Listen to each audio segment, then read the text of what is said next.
Girl sees herself on a missing person list, then realizes she was kidnapped as a baby. Emma Carter had always believed that hard work would be her ticket out of Millbrook, a town so small that everyone knew when Mrs. Henderson's cat went missing for 3 days. At 17, she had spent countless nights hunched over textbooks, her desk lamp the only light in their modest 2-story house while her parents slept. The scholarship to Northwestern University wasn't just a dream, it was her lifeline. The morning the acceptance letter arrived, Emma's hands trembled as she tore open the envelope. "Full ride," she whispered, her voice barely audible in the quiet kitchen. Her mother Linda rushed over, flour still dusting her apron from making breakfast pancakes, and pulled Emma into a fierce hug that smelled of vanilla and hope. "Tom!" Linda called to her husband, who was already dressed in his mechanic's coveralls. "She got it! Our girl got the scholarship!" Tom Carter emerged from the hallway, his weathered face breaking into the widest smile Emma had seen in months. He worked double shifts at the auto shop to make ends meet, and Emma knew this scholarship meant he could finally stop worrying about college tuition. "I'm so proud of you, sweetheart," he said, his voice thick with emotion. Within hours, the news had spread through Millbrook like wildfire. The local newspaper wanted to feature Emma as their Student of the Week. And before she knew it, her photo was everywhere: the school bulletin board, the town's Facebook page, and even the coffee shop's community corner. In the picture, Emma's auburn hair caught the afternoon sunlight, her green eyes bright with ambition and her smile genuine and unguarded. For 3 days, Emma basked in the attention. Neighbors stopped by with congratulations, her teachers beamed with pride, and even the grocery store clerk asked for her autograph. She felt like a celebrity in their tiny town, and for the first time in her life, Emma truly believed her future was limitless. Then came Thursday morning. Emma was getting ready for school, humming as she brushed her teeth, when her phone chimed with a new email notification. The sender was listed as someone_who_cares@tempmail.com, and the subject line made her stomach flip. "Do you know who you are?" She almost deleted it immediately, assuming it was spam or another college recruitment email. But something about the strange phrasing made her pause. Against her better judgment, she opened it. The email was brief, containing only a few lines of text and a single link. "Emma, I saw your photo in the paper. You deserve to know the truth. Click the link below and search for Sophie Landon. Look at the baby photo. Really look at it. Ask them about the beach house. You're not who you think you are." Emma's heart hammered against her ribs. Her first instinct was to laugh. This had to be some kind of sick joke. Maybe one of her classmates was jealous about the scholarship and decided to mess with her head. She almost closed the email, but her finger hovered over the link. What harm could it do? She thought. It's probably just a prank. The link led to a website called Missing Children Foundation. Its homepage filled with rows of photographs, babies, toddlers, young children, all with the same desperate hope in their families' eyes. Emma scrolled through the search function, her hands slightly shaky as she typed Sophie Landon into the search bar. The page loaded slowly, and Emma's breath caught in her throat. Staring back at her was a baby photo that could have been her own. The infant had the same distinctive auburn hair, the same bright green eyes, even the same small birthmark near her left ear that Emma had always assumed was common. But this wasn't her baby photo.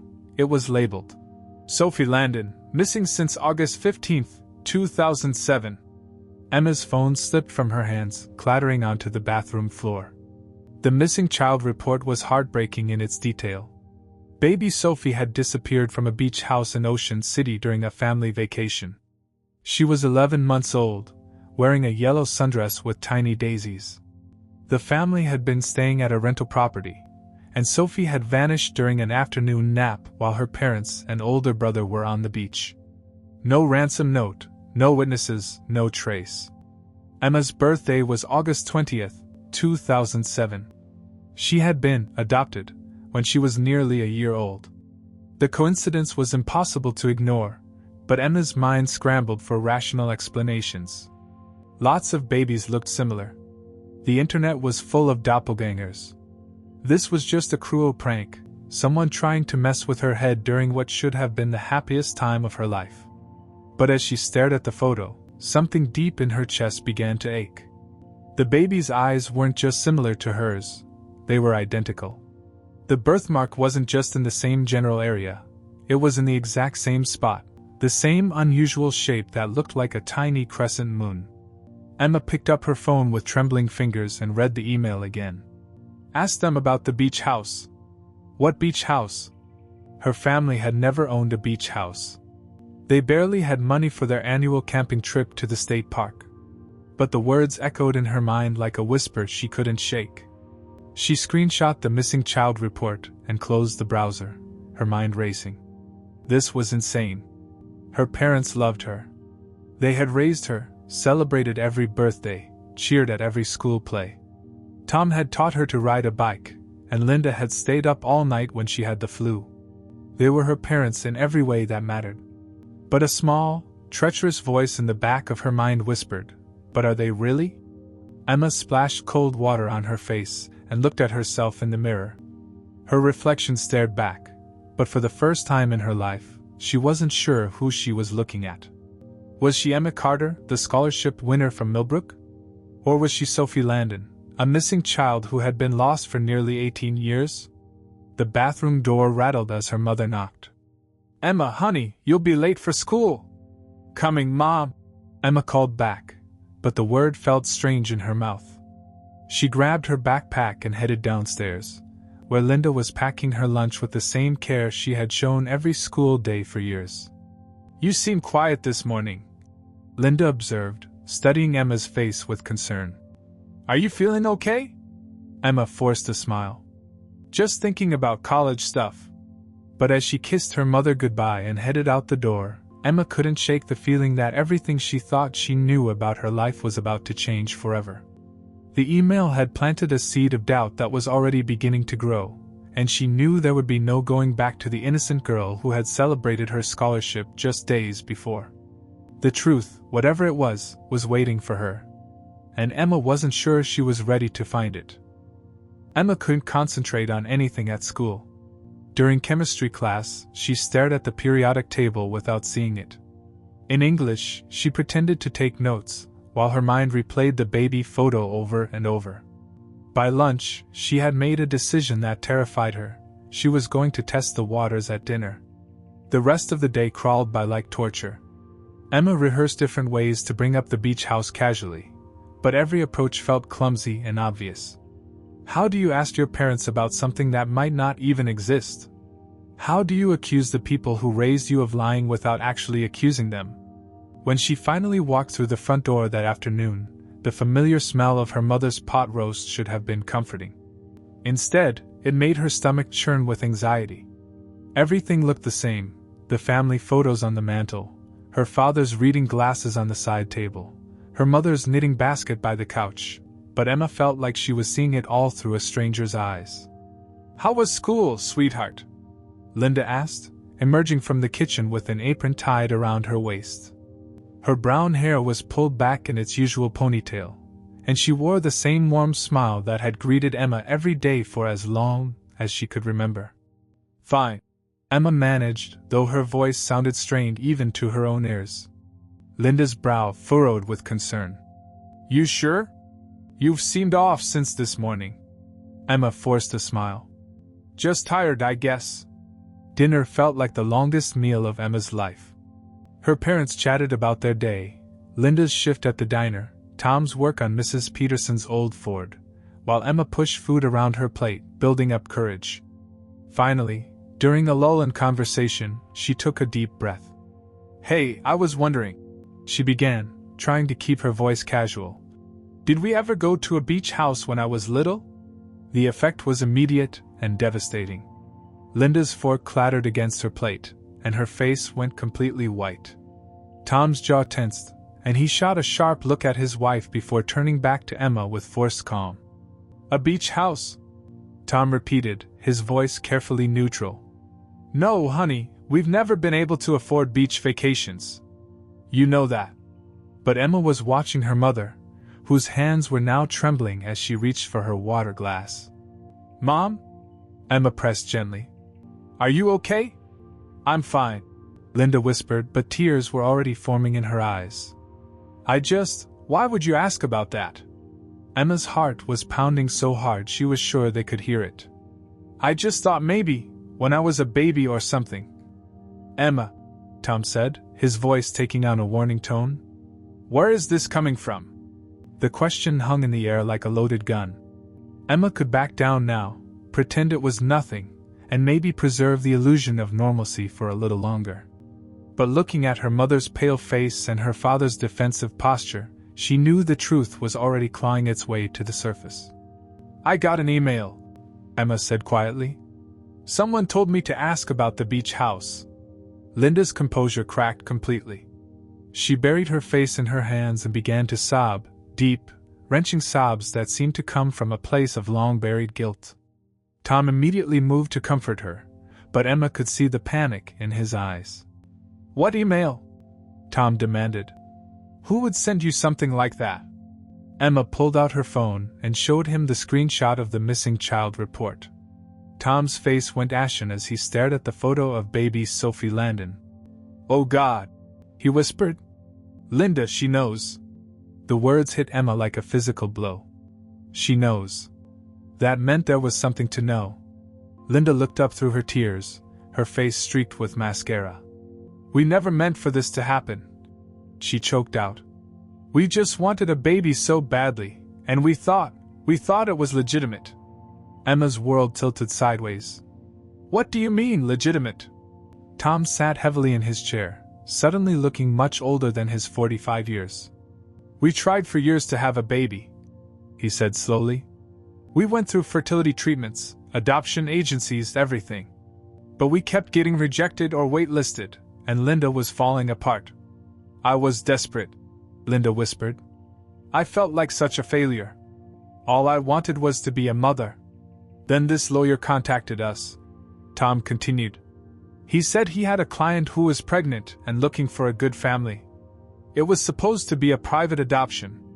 We paid for medical expenses, legal fees, everything seemed above board." Emma felt sick. "But it wasn't. We didn't know," Linda said frantically. "Emma, you have to believe us. We thought the birth mother had chosen us. We thought it was legal. We never asked enough questions because we were so grateful to finally have you. The lawyer said the mother didn't want any contact," Tom added. "That she wanted to give you a fresh start. We were just so happy to have a baby that we didn't push for details." Emma stared at them, these people who had raised her, loved her, been her entire world.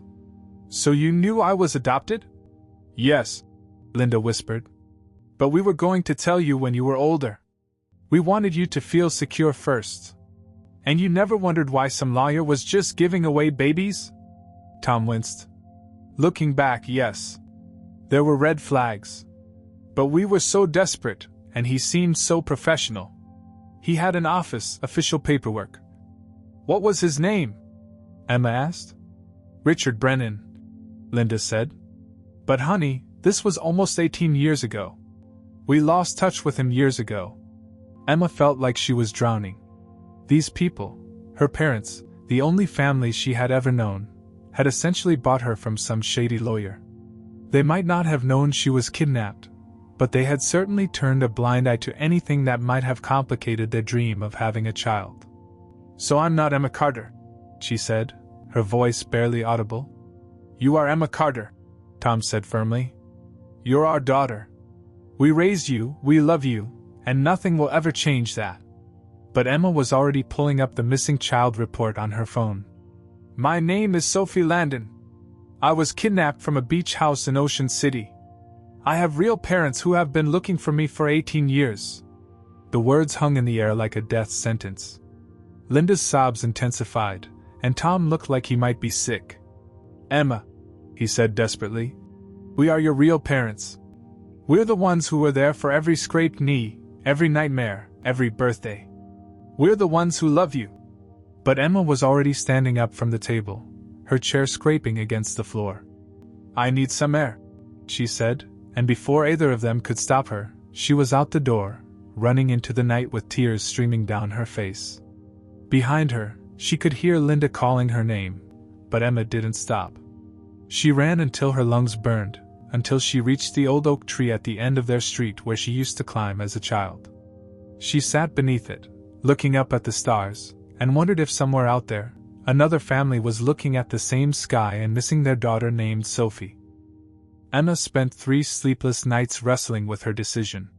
She had barely spoken to Linda and Tom since the dinner confrontation, eating breakfast in silence, and avoiding their desperate attempts at conversation. The guilt in their eyes was unbearable, but so was the growing certainty that she needed to know the truth about who she really was. On Saturday morning, while her parents were at the farmer's market, Emma finally worked up the courage to call the number listed on the missing child report.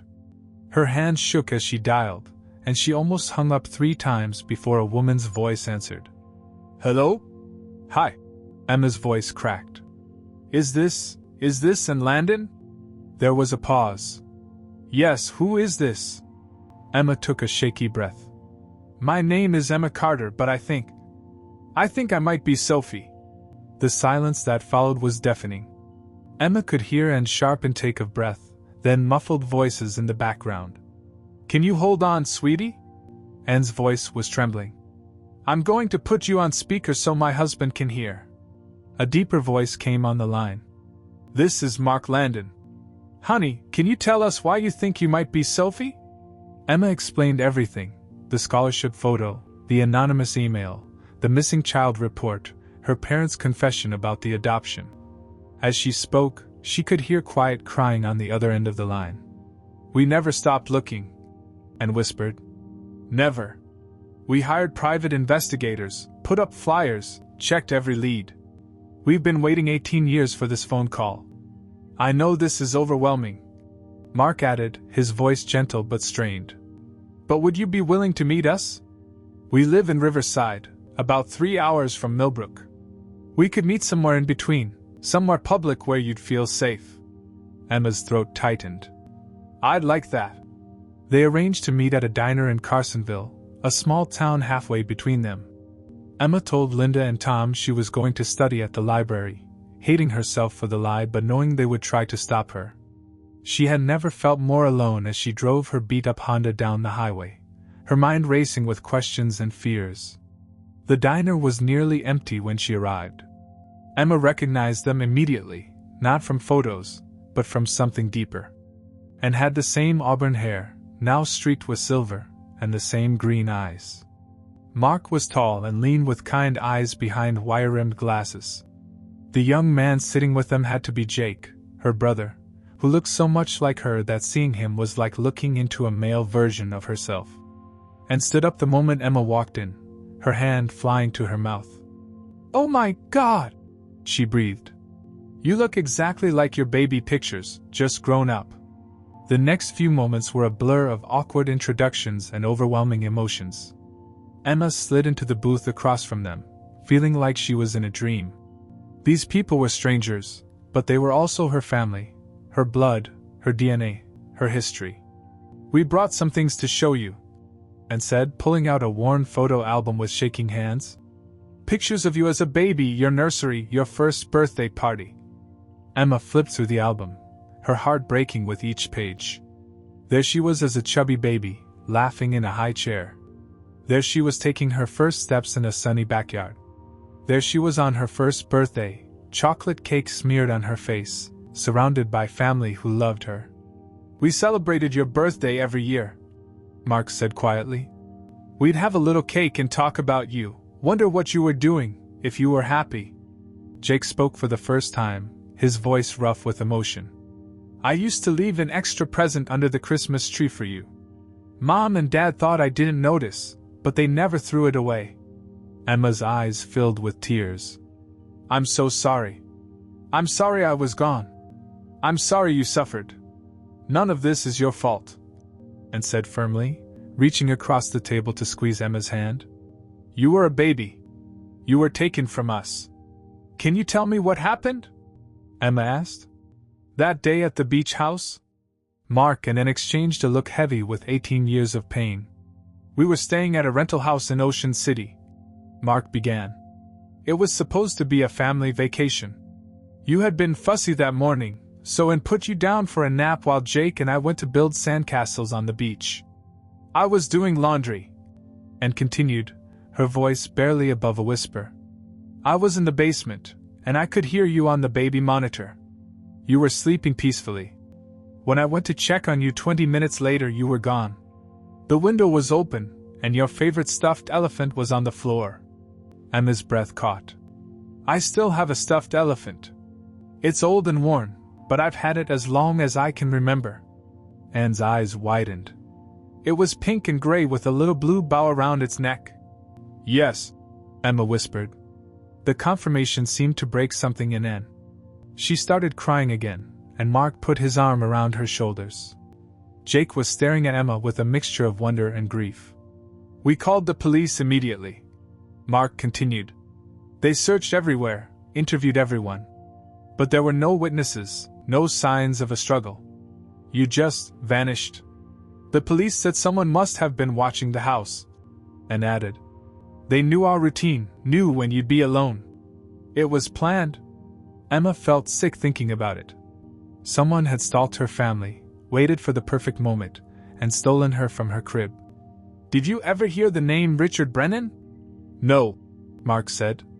But the police suspected it was connected to illegal adoption rings. There were other cases around that time. They talked for 3 hours, sharing stories and trying to bridge the gap of 18 lost years. Emma learned that Jake had become a paramedic, partly because he wanted to help people the way he wished someone had helped his sister, and worked at a children's hospital, and Mark taught elementary school. They had never had another child, unable to risk loving and losing again. I need you to know, and said as they prepared to leave. We're not here to take you away from the people who raised you. We know they love you. We just want to be part of your life, if you'll have us. Jake nodded. I spent years being angry at your adoptive parents, but now I just want to know my sister. We can figure out the rest later. As Emma drove home, her mind was reeling. She had seen her first birthday party, heard stories about her personality as a baby, met the brother who had never stopped hoping for her return. But she was also thinking about Tom teaching her to ride a bike, Linda staying up all night when she was sick, and the family who had given her 18 years of love and support. She was caught between two worlds, two families, two versions of herself. Emma Carter and Sophie Landon were the same person, but they represented completely different lives. As she pulled into her driveway and saw Linda waiting anxiously by the window, Emma realized that finding her biological family hadn't answered her questions about identity. It had only made them more complicated. The confrontation with Linda and Tom that evening was inevitable. Emma had barely walked through the door when Linda grabbed her hands, her eyes red from crying. Where were you? Linda demanded. You've been gone for 6 hours, and you wouldn't answer your phone. Emma took a deep breath. I went to meet the Landons. Tom's face went pale. Emma, no. You can't just. They're my family too, Emma said quietly. They've been looking for me for 18 years. Linda collapsed onto the couch, covering her face with her hands. I knew this would happen. I knew we'd lose you. I'm not lost, Emma said, sitting beside her. But I need to understand what really happened. I need to know about Richard Brennan and how you found me. Tom sank into his recliner, suddenly looking decades older. We told you everything we knew. No, you didn't, Emma said firmly. You gave me the sanitized version. I need the real story. After an hour of painful conversation, Emma finally got more details. Richard Brennan had approached them through a contact at the fertility clinic. He had a fancy office in the city, official letterhead, and spoke about helping families. He charged them $15,000 for medical expenses and legal fees. The handoff had happened in a parking lot outside a shopping mall. Emma, 11 months old, handed over in a car seat by a woman they never saw again. Did you keep any of the paperwork? Emma asked. Linda nodded reluctantly and disappeared upstairs. She returned with a manila envelope containing adoption documents, medical records, and a few photos of Emma as a baby that Emma had never seen before. Emma studied the medical records, noting discrepancies in the dates and details. These say I was born in Pennsylvania, but the Landons said they were in New Jersey when I was kidnapped. We never questioned it, Tom admitted. We were so happy to have you. Emma spent the next few days conducting her own investigation. She started with Richard Brennan, searching online for any trace of the lawyer who had orchestrated her adoption. What she found made her stomach turn. Richard Brennan had been disbarred in 2010 for running an illegal adoption ring. Multiple families had come forward, claiming he had sold them babies without proper documentation. The news articles were devastating: children separated from their families, adoptive parents who had unknowingly participated in kidnapping, and a legal system that had failed to protect the most vulnerable. But the most shocking discovery came from an unexpected source. Emma was deep in her research when her phone buzzed with a text from an unknown number. We need to talk. Meet me at the library tomorrow at 3 p.m. Come alone. Mrs. Patterson. Emma recognized the name. Mrs. Patterson had been their neighbor when Emma was very young. She was an elderly woman who had always been kind but distant, and Emma hadn't thought about her in years. The next afternoon, Emma found Mrs. Patterson waiting in the library's quiet corner, looking frail and nervous. Her white hair was perfectly styled, but her hands shook as she clutched her purse. Mrs. Patterson? Emma said, sliding into the chair across from her. You wanted to see me? The elderly woman's eyes filled with tears. I sent you that email, dear. I'm the one who told you to ask about the beach house. Emma's mouth fell open. You? But why? Because I've been living with this secret for 18 years, and I couldn't take it anymore. Mrs. Patterson's voice was barely above a whisper. I saw your photo in the paper, and I knew I had to tell you the truth. What truth? Mrs. Patterson pulled out a worn photograph and placed it on the table. It showed a young woman with dark hair getting out of a car, holding a baby. I took this picture from my kitchen window the day your parents brought you home. I was being nosy, like old ladies do. But something about it bothered me. Emma studied the photo. The woman looked nervous, constantly looking over her shoulder. Who is she? I don't know. But she wasn't your birth mother, and she wasn't a social worker. She was scared, Emma. Terrified. And when she handed you over to your parents, she was crying. Emma's heart raced. Did you tell anyone? I should have, Mrs. Patterson said, her voice breaking. I should have called the police right then. But your parents seemed so happy, and you were clearly being well cared for. I convinced myself it was none of my business. But you knew something was wrong. I suspected. And then, a few months later, I saw a missing child report on the news. A baby girl had been kidnapped from a beach house in Ocean City. The photo looked like you, but I told myself I was imagining things. Emma felt sick. You could have helped find my real family 18 years ago. I know, Mrs. Patterson sobbed. I've regretted it every day since. When I saw your scholarship photo, I couldn't stay quiet anymore. You deserve to know who you really are.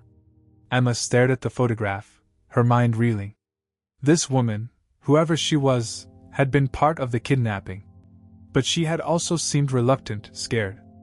Was she another victim of Richard Brennan's operation, or was she a willing participant? Mrs. Patterson, Emma said slowly, I need you to tell me everything you remember about that day. Every detail. The elderly woman nodded, wiping her eyes. The car had out-of-state plates. I think they were from New Jersey. And the woman kept looking at her watch, like she was afraid of being late for something. Or maybe afraid of being caught. Emma's pulse quickened. New Jersey, that's where the Landons lived. What else? There was a man in the car. He stayed in the driver's seat, but I could see him through the windshield. He was wearing a suit and kept talking on his phone. He seemed cold. Professional. Richard Brennan? Maybe.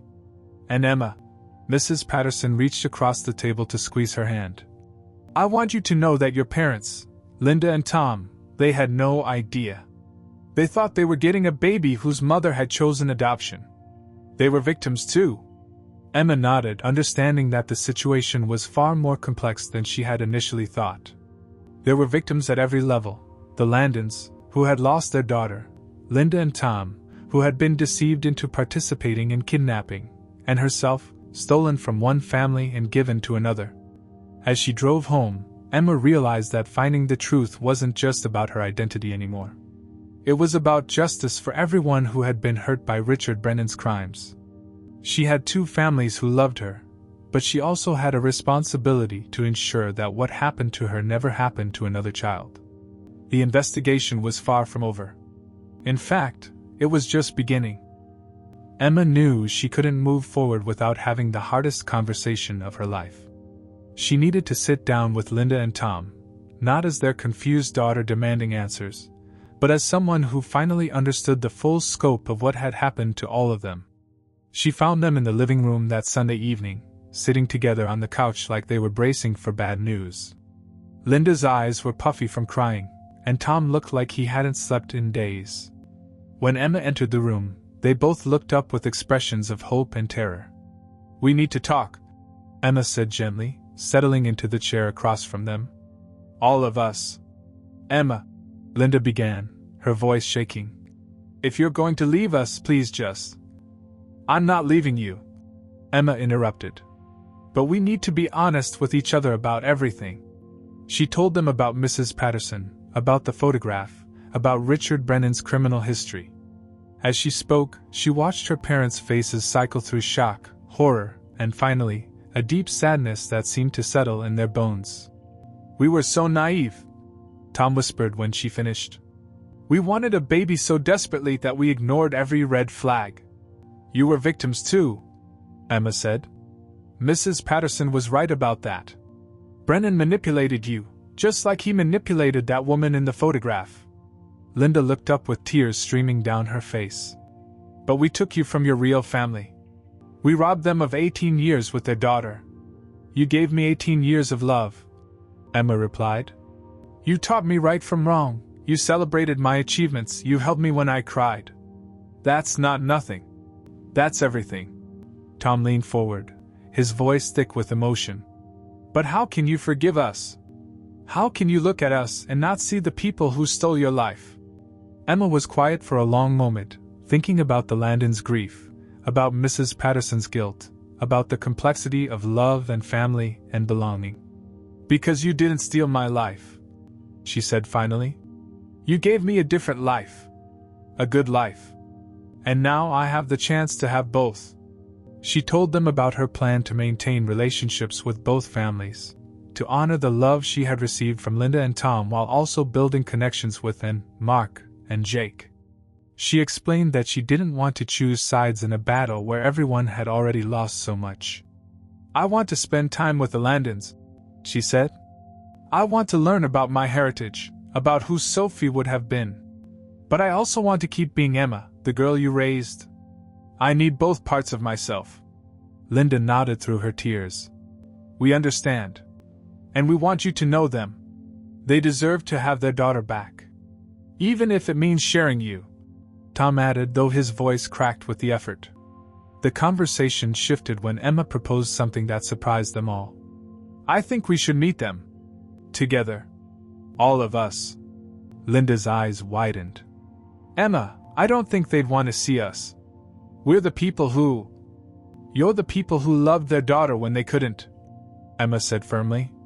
"You kept me safe, you gave me opportunities, you helped me become the person I am. I think they need to meet you."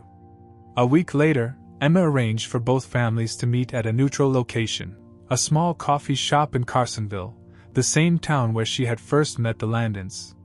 The atmosphere was tense when everyone arrived, but Emma had underestimated the healing power of shared love. Anne and Mark were initially stiff and formal with Linda and Tom, but when Linda broke down apologizing for unknowingly participating in their daughter's kidnapping, something shifted. Anne reached across the table and took Linda's hand. "You saved her," Anne said quietly. "When we couldn't protect her, you kept her safe. You gave her the childhood we couldn't." Mark nodded, his voice rough with emotion. We've spent 18 years imagining the worst, that she was hurt, neglected, unloved. Knowing that she was cherished, that helps. Jake, who had been silent through most of the meeting, finally spoke up. I used to hate you, he said to Linda and Tom. I blamed you for taking my sister. But seeing how much you love her, seeing how she turned out, I can't hate the people who made my sister happy. The meeting wasn't a magical cure for 18 years of pain, but it was a beginning. They agreed to stay in touch, to share holidays and milestones, to build something new from the wreckage of what had been torn apart. Tom pulled Emma aside as they were leaving. I want you to know, he said, that no matter what happens, no matter what you decide to call yourself or where you spend your time, you will always be our daughter. We're proud of the woman you've become. I know, Dad, Emma said, and the word felt natural and right. You'll always be my parents. But now I have more family to love, and that's not a bad thing. As both families went their separate ways that evening, Emma felt something she hadn't experienced since receiving that first email: peace. She was still caught between two worlds, but maybe that wasn't a burden to bear. Maybe it was a gift to embrace. She had lost the simple certainty of knowing exactly who she was, but she had gained something more complex and beautiful: the understanding that identity isn't just about where you come from, but about who you choose to become and who you choose to love. 3 months later, Emma stood at the courthouse steps, holding a manila folder that would legally change everything and nothing at the same time. The summer heat shimmered off the concrete, but she felt steady and sure in a way she hadn't since that first shocking email. The scholarship to Northwestern was still hers. The Landons had insisted she take it, saying Sophie would have been proud of Emma's achievements. Linda and Tom had cried with joy when she told them she was still going to college, still pursuing her dreams. Both families would help her move into her dorm room in the fall, a crowded, chaotic, beautiful beginning to her new life. But first, she had something important to do. Inside the courthouse, the judge was a kind woman in her 50s who had processed hundreds of name changes. When Emma explained her unique situation, the judge's expression softened with understanding. Are you certain about this decision? Judge Martinez asked. Name changes can be reversed, but this feels like something you want to be sure about. Emma nodded. I've never been more certain of anything in my life. The paperwork was signed, stamped, and filed. Emma Carter officially became Emma Sophie Carter Landon. Not choosing one family over another, but honoring both. Carrying the name of the girl who had been loved and raised by Linda and Tom, and the name of the baby who had been cherished and missed by Anne and Mark. Outside the courthouse, both families were waiting. They had driven separately but stood together, a visual representation of the complicated, beautiful thing they had built over the past few months. And held flowers, Linda carried a small cake, and the men stood awkwardly but proudly nearby. So? Jake asked, grinning. What's the verdict? Emma held up the official document. Meet Emma Sophie Carter Landon. The cheer that went up from both families drew stares from passers-by, but Emma didn't care. She was hugged by 6 people who loved her, each embrace carrying different memories but the same fierce affection. I'm so proud of you, and whispered in her ear. Sophie would have grown up to be exactly like you. Emma already did grow up to be exactly like this, Linda added, squeezing her hand. And we couldn't be happier. That evening, Emma found herself alone in her childhood bedroom, still her bedroom, she had decided, even though she would also have a place at the Landons' house when she visited. She pulled out a notebook and began writing a letter to herself, something she had planned to do since making her decision. Dear Emma Sophie, 3 months ago, I thought I knew exactly who I was. I was Emma Carter, scholarship winner, future college student, daughter of Linda and Tom.